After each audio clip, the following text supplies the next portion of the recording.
السلام عليكم ورحمة الله تعالى وبركاته. maanta waxaynu joognaa wadankaasi Japan. Fiidiyogana daawanaysaana waa isla wadankaasi Japan. Qisada maanta waxay dhacday 2021. Ninka maanta qisada uu ku socoto waxa la yiraahdaa Kyoto Hattori. Wuxuu jiraa 24 sano markii qisadani dhacaysay. waxayna dhacday sanadkii hore 2021. Hattori waxay dhibaato ka haysatay xiriirka uu la leeyahay dadka ama dhexgalida bulshada, sida saaxiibo ma lahayn, cid lama bixi jirin, xitaa dadka ay isku shaqada yihiin lama sheekaysan jirin, kali socod ayuu ahaa. Dhibaatadanina waxay haysatay ilaa iyo caruurnimadiisii ilaa intuu soo gaarayay 24 sano. taasina waxay kaliftay inuu shaqadiisi ka tago, laakiin lama oga sababta ka dambeysay ama ku kaliftay inuu shaqadiisi ka tago. dhowr bilood markii uu shaqadiisi ka maqnaa wuxuu go'aan ku gaadhay inuu u safro magaalada Tokyo ee caasimadda wadankaasi Japan. magaaladan sawirkeedu dheega saaran yahay ee Fukuoka ayuu ka tegay, wuxuuna aaday Tokyo.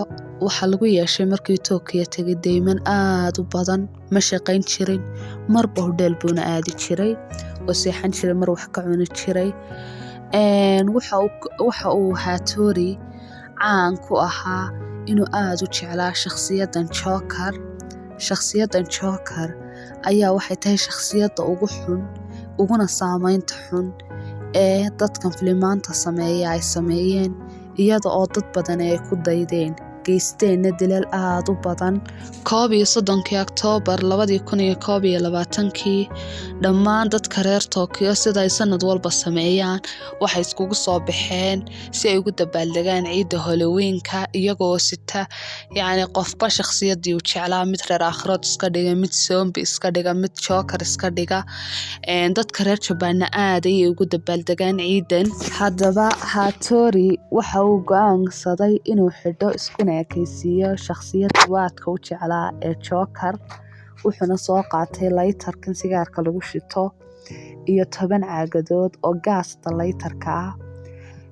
maxay tahay caagada laba ka mid ah waxa weeye 2 litir, inta kalena waa 500 oo mililitir. waad garanaysaa xajmiga gaaska intaa leeg dhibaatada ay geysan karto. uu iskaga kala gudbay 2 tareen, laakiin dadka saarnaaba aad u yaraa.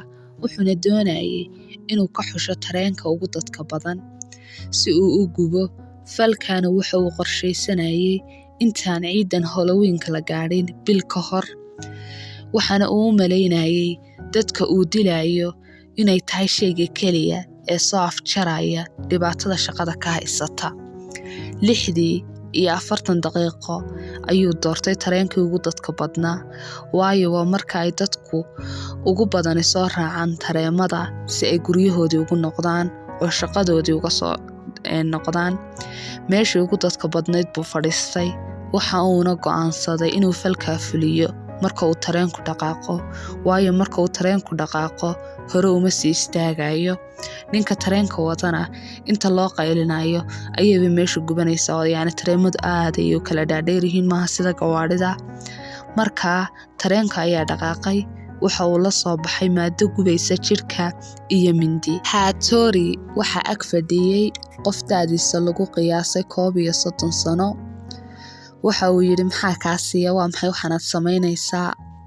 laakiin intuu mindidii soo qaatay Hattori ayuu qofkii geliyay.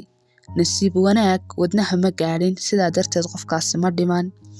gacantana waxa uu kaga shubay maadadii gubaysay jirka. markii dadku arkeen lama yaabin, waayo waxyaabahaasi Halloween-ka waa iska caadi. maxaa sababay? asxaabtu baraankiis ku sameeyaan, wax la soo xidhanayaa, makeup baa la soo marsanaya, qofka zombie isku ekaysiinaya, qaar baa Joker isku ekaysiinaya, dhiig fake ah, mindiyo fake, waxaasaa la isticmaalayaa. laakiin arrinkii wuxuu isbedelay markii uu mindidii la soo aaday dadkii kale. waxa ay bilaabeen dadkii inay cararaan iyagoo oo gaadhaya dhammaadka tareenka. maxay tahay Hattori waxa uu daba socday dadka isaga oo doonaya inuu nafta ka gooyo. ugu dambeyntii tareenkii waa istaagay, dadkiina waxa ay bilaabeen inay daaqadaha ka daataan. markuu arkay inay dadkii daadanayaan wuxuu bilaabay inuu gaastii soo qaado kuna shubo kuraastii tareenka, dabkiina qabadsiiyo. 30 daqiiqo markii uu dabkii socday meeshii waxaa soo gaadhay dabdamiskii wayna damiyeen. Kyoto ismaba dhibin, wuxuu dhex fadhiyay tareenkii, waxa uuna shitay sigaar, lugahana waaba isdul saartay, wuxuuna sugayay booliska. Booliskiina waa u yimaadeen, yacni waxa la sheegay in uu doonayo ugu yaraan in uu dilo 2 qof si loogu xukumo dil. laakiin waxa la yaab leh muxuu isagu isku dili waayo dadka masaakiinta ah u dilaya.